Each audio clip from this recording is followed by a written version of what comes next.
Page one, it's Pope Francis, his life, that legacy, and obviously the news that he has passed away at the age of 88. You know, yesterday when I was doing my Sunday morning show for another Easter, I looked to the TV monitor here in our studio and I saw him being wheeled out on the balcony at the Vatican. And I was surprised that a microphone was in front of him, and he basically did everything humanly possible to deliver a greeting to the thousands who make that pilgrimage every year. And he looked frail. He looked ill, and you could tell that he was not doing well.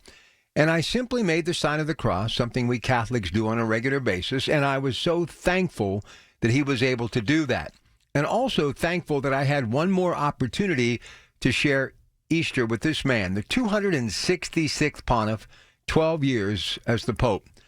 We all know that the Catholic Church has gone through some very difficult times, but people in general go through very difficult times. But I've always been one to believe that journey, as tough as it can be, it's about always trying to continue to move forward and work for the greater good.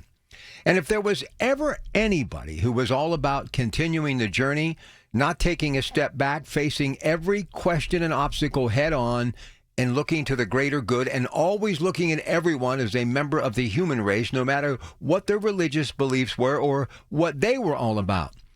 It was about being positive and trying to find some good in everything.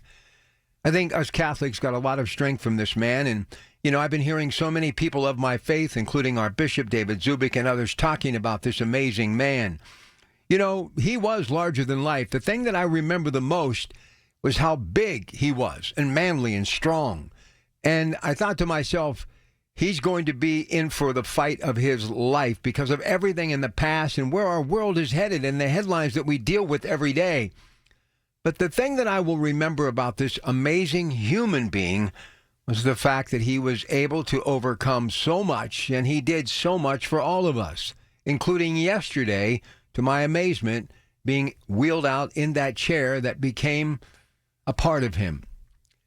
He will be remembered, but I think people will look back on his time as the leader of the Catholic Church as maybe the best times that this church has had in a very long time, and put us back in the spotlight for everything that's good.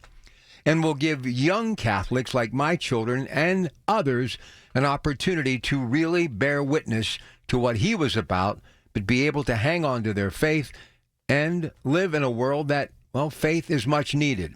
So I thank him for his time. I will be forever grateful for everything he did, not just for we of the Catholic faith, but for humanity. Pope Francis has died at the age of 88.